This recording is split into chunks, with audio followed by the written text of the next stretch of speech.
Every night, my husband slept in our daughter's room. I ignored it until I hit a camera. When I watched the footage, I nearly passed out from horror. The footage made me drop my phone, not because of what I expected to see, because of what I didn't. I'd been sitting on the edge of our bed at 11:47 p.m., with the bedroom door locked and my back against the headboard, watching 4 nights of recordings on a 2-inch screen with the specific, nauseating focus of a person who needs to know something and is terrified of knowing it. My hands had been shaking since I pressed play on night 3, by the time the timestamp read 2:14 a.m., and my daughter's small body sat upright in the dark, eyes wide and completely blank, lips moving against the silence of a room she appeared to believe was occupied by something only she could see. I was barely breathing. Then Max appeared in the doorway, and that's when I saw it. Not Max, not Emma. The corner of the room, upper left, where the shelf met the wall, where I'd stacked Emma's picture books 2 years ago and hadn't fully dusted since. Something was there that I had not put there. I picked my phone up off the floor, rewound, watched it again. Then I sat completely still for a long time while the house breathed around me, while Max slept on the couch down the hall because his back was killing him, while Emma slept in her room with her nightlight and her stuffed rabbit and whatever else was in that corner that I had not put there and that had been there. I understood now, for longer than 3 months, much longer. I need to tell you who I am before I tell you what I found, because who I am is the reason I found it at all. My name is Sarah Kelleher. I'm 34 years old. I work as a residential property manager for a mid-sized company in the city, which means I spend my days doing the practical, unglamorous work of keeping things functional, maintenance schedules, tenant disputes, building inspections, the particular brand of problem solving that requires you to look at a situation without sentiment and identify exactly what's wrong and why. I'm good at it. I'm good at it because I learned, the hard way, what happens when you ignore what's in front of you because you'd rather believe a more comfortable story. Emma is 7. She came into the world during the worst year of my life, the year I finally accepted that the man I'd married at 24 was someone I could not afford to stay with. I will not describe in detail what the first 3 years of my marriage to Kyle Brennan looked like, because Emma is 7 and she will one day be old enough to read things on the internet, and I am not going to be the person who puts those words where she might find them. What I will say is that Emma has had night terrors since she was 2 years old, that she startles at raised voices, that she used to flinch when a door slammed, that she had, until recently, a therapist she saw every 2 weeks, a warm woman named Dr. Carol Ash, who had 19 years in pediatric trauma therapy and who had helped Emma make more progress in 18 months than I'd seen in the preceding 4 years. Kyle had supervised visitation, 2 hours, every other Saturday, at a center with a family advocate present. This was the arrangement a family court judge named the Honorable Patricia Dean had ordered 18 months ago, and it was, as far as I knew, the full extent of his presence in Emma's life, as far as I knew. Max Kelleher, he took my name, which still makes me smile, came into our lives 2 years ago through a mutual friend, the way good things sometimes arrive, quietly, without announcement, in a context you weren't prepared for. He's 49, 15 years older than me, a structural engineer with a calm that isn't performed, the kind of calm you build rather than inherit, the kind that's been tested and held. He'd been divorced once, no children, and he'd approached the reality of Emma with the careful, patient attention of someone who understood he was entering an existing world and needed to earn his place in it, rather than claim it. I watched him like a hawk, that's not a metaphor. I watched him the way I watch buildings I'm assessing, systematically, looking for the gap between appearance and structure, for the place where the facade doesn't match what's underneath. For the first 6 months, I had Dr. Ash check in with Emma after every visit with Max. I had conversations with Emma the way the family advocate at Kyle's center had taught me, open-ended, unpressured, listening for what she said and also what she didn't. I noted everything. He was patient with her tantrums, soft with her fears. He learned her routines without being asked and maintained them without needing credit for it. He let her lead. He never raised his voice. When she was scared, he went still and waited, which is the exactly correct instinct and also the hardest one, and he did it naturally. After 12 months, Dr. Ash said, "I think he's good for her. I think he's genuinely good for her." After 18 months, I believed it completely. I married him in a small ceremony in May. Emma was the flower girl. She chose her own dress, yellow, with a sash she'd tied herself in a lopsided bow she refused to let anyone fix. She danced at the reception with the uninhibited joy of a child who feels safe, and I stood at the edge of the dance floor and watched her and thought, we're going to be okay. We're actually going to be okay. 3 months later, I bought a hidden camera at an electronics store on a Tuesday morning, alone, without telling anyone. The first sign that something had shifted was Emma, not Max, Emma. She'd been making good progress for over a year, sleeping better, startling less, the flinch at loud sounds fading. Dr. Ash had actually suggested in August that they might be able to move to monthly sessions rather than bi-weekly. Emma had started asking to have friends over. She'd started laughing more easily, the full body laugh of a child who isn't monitoring herself. Then, in September, something changed, not dramatically, not all at once. Gradually, the way a tide shifts, you don't notice each individual moment, just the accumulated difference. Emma started waking up in the night again, not screaming the way she had at 2 and 3, just waking up, going quiet, staring at the hallway like something was standing in it. She started drawing different pictures, where before they'd been bright and crowded with detail, houses and animals and people with names written above them, they became simpler, darker colors, a single figure standing in a corner. I asked her about the pictures. She said it was nobody. I asked Dr. Ash, who said a regression could have many causes and to keep observing, and that she'd do some specific work with Emma in their next session. I told myself it was the transition. New school year, new home. Change affects children in ways that aren't always linear. I told myself this for about 6 weeks. Then I started noticing Max's side of the bed going cold at midnight. The first night I noticed, I reached across at 12:23 a.m. I know this because I'd been half awake and had checked my phone, and found his pillow empty and his side of the bed carrying the residual warmth of someone who'd left a while ago. I found him on the couch, asleep, undisturbed. Back down, which is the position he sleeps in when his lumbar is acting up. I went back to bed, told myself back problems. He's mentioned it for weeks. The couch is firmer. This is fine. The third night I found the couch empty, kitchen empty, bathroom empty. The whole house had a quality of wrong quiet, the specific silence of a space that should have a person in it and doesn't. I stood in the kitchen doorway in the dark for a moment, and then I saw it, the thin strip of light under Emma's door. I pushed it open. Max was lying on top of the covers beside her, one arm around her shoulders, her small body curved against his side. Emma was asleep. Max was either asleep or very close to it. He jolted awake when I said his name. She had a nightmare, he said. Calm, easy. The tone of a man describing a routine, not a secret. I just wanted to be with her until she settled. The words were fine. His tone was fine. But something in my stomach turned to stone. The ancient, pre-rational alarm of a woman who has learned to take that sensation seriously. I didn't say anything that night. In the morning, I drove to an electronics store. A Blink Mini 2. That's what I bought. $34.99. Compact, white, designed to look like a phone charger adapter if you weren't specifically looking for it. I installed it myself, high in the corner of Emma's room between the bookshelf and the wall, behind a stuffed animal she hadn't touched in a year, angled toward the bed, motion activated, night vision, app controlled, viewable remotely. I told nobody. I went through Emma's room carefully before I left, straightening the bookshelf, adjusting the stuffed animal's position, making sure nothing looked different. And that's when I noticed it for the first time, or rather, noticed the absence of something. The books on the top shelf had been moved, not dramatically, not obviously, but I have a particular memory for spatial arrangement. It's part of my job, noting the condition and configuration of spaces, and those books had been in a specific order that had been consistent for 2 years. The order was different now. I stood there for a moment with my hand on the bookshelf. Emma probably moved them, I told myself. I put it in the back of my mind and left the room. 4 nights of footage. Night 1, Emma sleeping, undisturbed, Max not appearing, nothing of note. Night 2, Emma stirring around 1 a.m., resettling, going back to sleep. Night 3, Emma bolting upright at 2:14 a.m., eyes wide and completely blank. Not the look of someone waking from a nightmare. The look of someone who isn't fully in the waking world. Her lips moving, whispering into the dark. Max appearing in the doorway 2 minutes later, crossing to her bed, leaning close, whispering back. The two of them, his large hand gentle on her back, her small body gradually going slack, in a conversation I couldn't hear on the footage. Night 4, the same. 1:57 a.m., Emma upright, blank-eyed, whispering. Max, the gentle, whispered exchange. Emma lying back down, and in the upper left corner of the frame, the thing I had not put there. I rewound the footage, leaned close, squinted at the dark, grainy corner where the shelf met the wall, behind Emma's picture books that had been moved from their usual order. A small rectangular object, black, about the size of a large thumb drive, tucked into the gap where the shelf met the wall, its face angled toward the room, pointed at Emma's bed. My Blink Mini was pointed at Emma's bed from the right side of the room. This object was pointed at Emma's bed from the left side. Someone else had put a camera in my daughter's room, and they'd put it there before I had. I didn't sleep that night. I know I should have gone straight to Max. Part of my brain was running that argument in real time. Tell him, confront him, ask him what this is. But another part, the part that had been burned before, said, you don't know yet. You don't know whose it is. Do not tip your hand until you know whose it is. At 6 a.m., I texted Dr. Carol Ash. I know it was early. I apologized in the text. I said it was urgent. She called me back at 6:22 a.m., and I told her, in a low voice in the bathroom with the shower running for cover, about the camera I'd found. Not my camera, the other one. She was quiet for 4 full seconds. Don't touch it, she said. Take a photograph of it in place. Document everything. Then call me back before you call anyone else. A pause. And Sarah, is Emma home right now? She's asleep. Keep her home from school today. I'll clear my morning. I photographed the device with my phone. 3 angles. Close up. The full corner. The positioning in relation to Emma's bed. I did not touch it. Then I went to the kitchen and made coffee and sat at the table and waited for Max to wake up. He came downstairs at 7:15, made his own coffee, sat across from me. I looked at his face, really looked, and I said, Emma's been sleepwalking. You've been in her room almost every night for the past 6 weeks, he said. No hesitation. No performance of surprise that I knew. She goes into this, I don't know exactly what to call it. Not quite awake, not quite asleep. She starts talking. If you break it abruptly, she screams herself fully awake, and it takes an hour to settle her. But if you talk her through it, quietly, matching her rhythm, she goes back under in about 15 minutes. He looked at me steadily. quickly. I should have told you. I didn't want to scare you before I understood what was happening. That was wrong. I'm sorry. He was calm. He was direct. He answered before I'd finished the sentence. He did not ask how I knew. Why didn't you wake me? I said. I tried the first 2 nights. You were so deep asleep. You've been exhausted, Sarah. And Emma was calming down. I made the wrong call. I should have woken you anyway. He put down his coffee cup. I was going to tell you this weekend. I wanted to have Dr. Ash's input first. I looked at him for a long time. Max, I said, have you been in her room beyond those visits? During the day? He frowned. No. Why? Have you touched her books? The frown deepened. What's going on? I showed him the photograph on my phone. His face did a thing I've never seen it do. The calm went out of it completely. Not into panic, not into guilt, but into a stillness so complete it was almost frightening. He stared at the photograph for a long time without speaking. Then he said very quietly, where is Emma right now? Asleep. He stood up. I'm going to stand outside her room right now until you tell me otherwise. He walked out of the kitchen and down the hall, and I heard him stop outside Emma's door. And I heard nothing else because there was nothing else.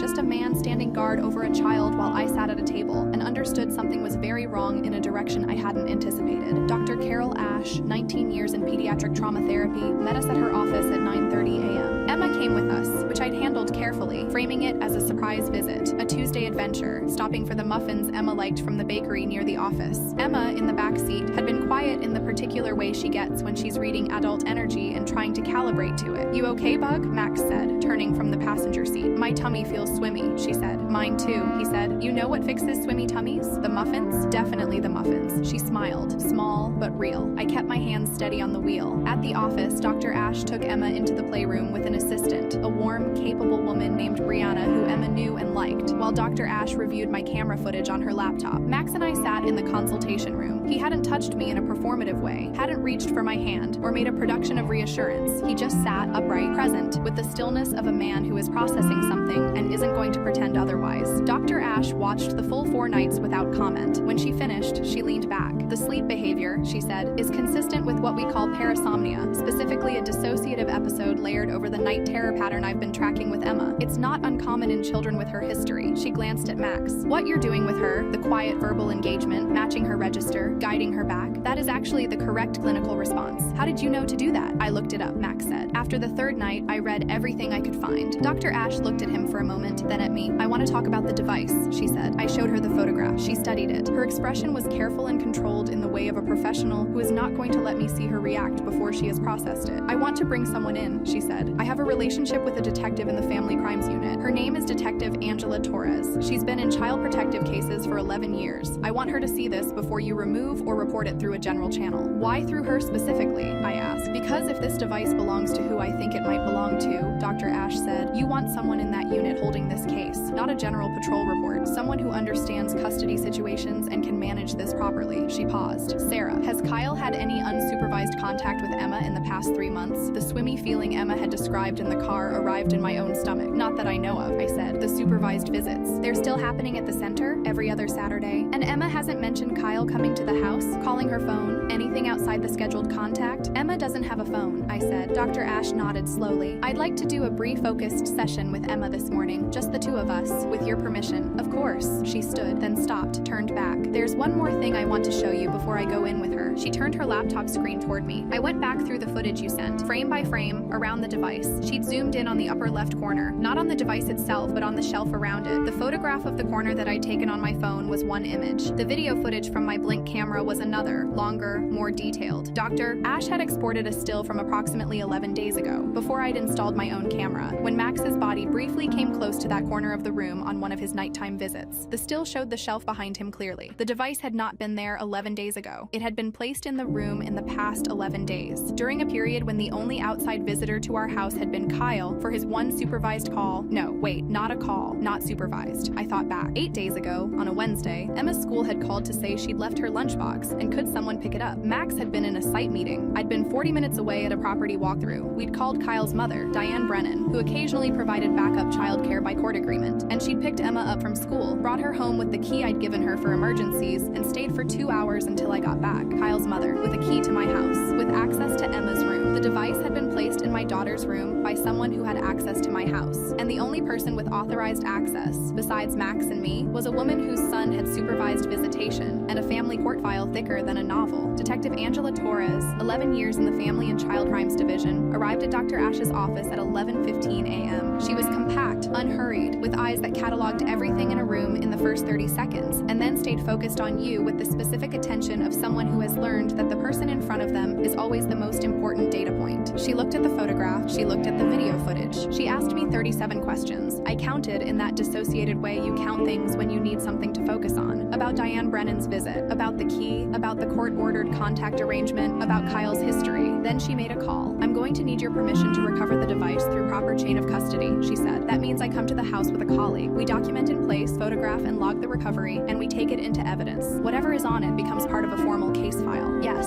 I said. Once we have the device, I'll also need to pull Kyle Brennan's current status, any probation conditions, any contact order violations. If this device was placed with his knowledge or at his direction, that's a criminal matter, not just a custody violation. She looked at me steadily. I want to be honest with you. The device itself will tell us a lot, but proving who placed it and at whose direction takes time. I need you to be patient and to let me do this correctly. I know how evidence works, I said. I've been through a custody proceeding. I know what chain of custody means. Do it correctly. She nodded once. We'll be at your house at 2 o'clock. I looked at Max, who had been sitting in the corner of the consultation room for the past hour with his elbows on his knees, completely still, listening to everything. We should get Emma her second muffin, he said. Here is what the device turned out to be. A SpyVision V3 micro camera, available for $67 online, two-way audio enabled, meaning it could transmit sound in both directions. It had a SIM card slot. It had been recording continuously for 22 days and transmitting live audio to a paired device. Detective Torres had the technical analysis completed within 48 hours through the department's digital forensics unit, led by a specialist named Officer Ben Reyes, 6 years in digital evidence recovery. The transmission logs on the SIM showed a consistent receiving number. The number was registered to a prepaid phone purchased at a convenience store in cash. The convenience store had cameras. The cameras showed Kyle Brennan purchasing the prepaid phone 14 days before the device was placed in Emma's room. He'd been listening to my daughter sleep for 3 weeks. He'd been listening to her night terrors, to her whispering episodes, to Max talking her back down from the edge of them. He'd been sitting somewhere, his apartment, his car, wherever, with a phone pressed to his ear, listening to everything that happened in his daughter's room, in violation of a court order that restricted his contact to 2 supervised hours every other Saturday. That was the horror. Not Max, not the midnight visits, not anything I had feared. It was the man I'd divorced, the one I thought was contained, the one the court had measured and managed, and I'd believed, in my exhaustion and my hope, was behind a wall that would hold. He'd been in my daughter's room every night without ever leaving his apartment. Detective Torres arrested Kyle Brennan on a Thursday morning, 18 days after I sat on the edge of my bed and dropped my phone. The charges: unlawful surveillance of a minor, violation of a protective order, criminal harassment. Torres told me, when she called with the news, that the DA's office was reviewing whether the two-way audio element, the transmission capability, supported an additional charge. She also told me something that I've thought about every day since. In the recordings from the device, she said, the earliest ones, there are a few nights where Emma is whispering in her sleep, and the device picked up something that came back through the transmission, a voice, his voice, talking to her through the speaker while she was in a dissociative state. I sat down. He was talking to her through it, I said. We can't confirm she was consciously hearing it, but yes, the audio shows him speaking to her through the live feed. During her episodes, Emma had been whispering to something invisible in the corner of her room. She'd been whispering to her father, and the reason Max's gentle, quiet voice had been bringing her back, the reason the episodes had been lasting longer and happening more frequently, was that she'd been responding to something real, something transmitting into the darkness of her room, a voice she'd been trained since toddlerhood to be afraid of, speaking to her from a corner she'd been staring at since September with wide, blank eyes. She hadn't been seeing something that wasn't there. She'd been hearing something she couldn't explain. I sat with Dr. Ash for an hour after I heard this, not talking about evidence or charges or what came next, just sitting in her consultation room with the box of tissues on the table between us that I had needed and used and was not embarrassed about. She didn't know what it was, I said at some point. She couldn't have known. No, Dr. Ash said. Children in that kind of dissociative state don't process the way we would. She heard something. Her nervous system recognized something, and she responded to it. And Max, talking her down, replaced it, gave her a safer voice to follow, a pause. He was protecting her, without knowing exactly what he was protecting her from. I thought about the nights he'd been on the couch. Not by choice. I'd eventually understood that he'd moved there specifically so he could hear Emma's door, because the bedroom was too far down the hall. He'd positioned himself between her room and the rest of the house. He'd done this without explaining himself, without taking taking credit. Without asking for anything from me except patience I'd been rationing, I called him from Dr. Ash's parking lot. He answered on the first ring. "She's safe," I said. "I know," he said. "She's here." She was. I could hear her in the background asking Max something about whether there was more of the pasta from last night, in the voice of a child who is home and fed and at ease. "I owe you an explanation," I said. "You owe me nothing," he said. "You were protecting her. That's all you were doing." The tears came back and I let them, because I was in a parking lot and no one was watching, and sometimes the body needs to finish what it started. The family court hearing was 4 weeks later. Judge Patricia Dean, the same judge who had ordered the supervised visitation 18 months ago, presided. Kyle's attorney attempted several arguments. Detective Torres testified. Officer Ben Reyes testified about the device and the transmission logs. Dr. Ash testified about the impact on Emma's sleep, her regression, and the specific nature of what the audio transmission evidence suggested about the cause. Kyle's attorney said his client had only been trying to maintain a connection with his daughter. Judge Dean looked at him over her glasses for a long moment. Then she terminated supervised visitation pending a full psychological evaluation, issued a no-contact order, and referred the criminal case to the DA's office for expedited review. She also, in language I will remember for the rest of my life, noted on the record that the party responsible for Emma's care and safety in this situation had been her stepfather, whose thoughtful and child-centered response to a distressing pattern had, in the court's view, likely prevented significant additional harm. Max was sitting in the gallery. He didn't react. Afterward, in the corridor, I stood next to him while he looked at the floor with the focused, quiet expression he gets when he's processing something. She said, "Stepfather," I said. "I heard. How does that feel?" He thought about it. Genuinely thought, in the way he does. Like something that was already true, he said, got written down in the right place. Emma started sleeping through the night again in November. Not immediately after the device was removed. There was a period of adjustment, a few weeks of transition, the particular recalibration of a nervous system that has been under a stress it didn't have language for. Dr. Ash adjusted the work she was doing with Emma. I sat on the floor of Emma's room some evenings and read to her, just to give her body the memory of that space being safe again. Max started leaving the bedroom door open at night so Emma could see the light from the hallway if she woke. She stopped drawing the figure in the corner. She started drawing houses again, big ones, crowded with detail. A figure she'd labeled Max in her kindergarten-era printing that she was slowly growing out of. A figure labeled Mom. A smaller figure labeled Emma in between them, all three holding hands. I found this drawing on the refrigerator one morning while I was making coffee, and I stood in front of it for a long time. The camera I'd bought from the electronics store, the $34.99 Blink Mini 2, I took down from Emma's room in December. I didn't need it anymore. I'd found what I was looking for, and it hadn't been what I'd feared, and the fear itself had done something useful. It had made me look closely at a corner of the room I might not have examined otherwise. Mothers who have been burned learn to look at corners. Sometimes what they find there is something that was put there to hurt them. Sometimes what they find is the proof that the people they love most were watching over their children all along, in the quiet dark, without requiring anyone to know about it. I was wrong about Max. I was right to look. I would always rather be wrong about a person I love than miss something that threatens the person I love most. That is not a comfortable position to hold. It requires you to live with a permanent low-level vigilance that can exhaust you. But the alternative, the comfort of decided trust, the ease of not looking, cost me 3 years of my life the first time, and almost cost Emma something I don't want to name. So I look. I will always look. And now, when I check the corners of Emma's room, they're empty. She's safe. That's all that matters. Kyle Brennan pled guilty to unlawful surveillance and violation of the protective order in February. The additional charges were subsumed into the plea agreement. He is currently serving an 18-month sentence with mandatory evaluation and treatment as conditions of any future contact petition. Diane Brennan's key was recovered. She was not charged. Her involvement appeared to be unknowing. The use of her access made without her understanding of the purpose. I have complicated feelings about this.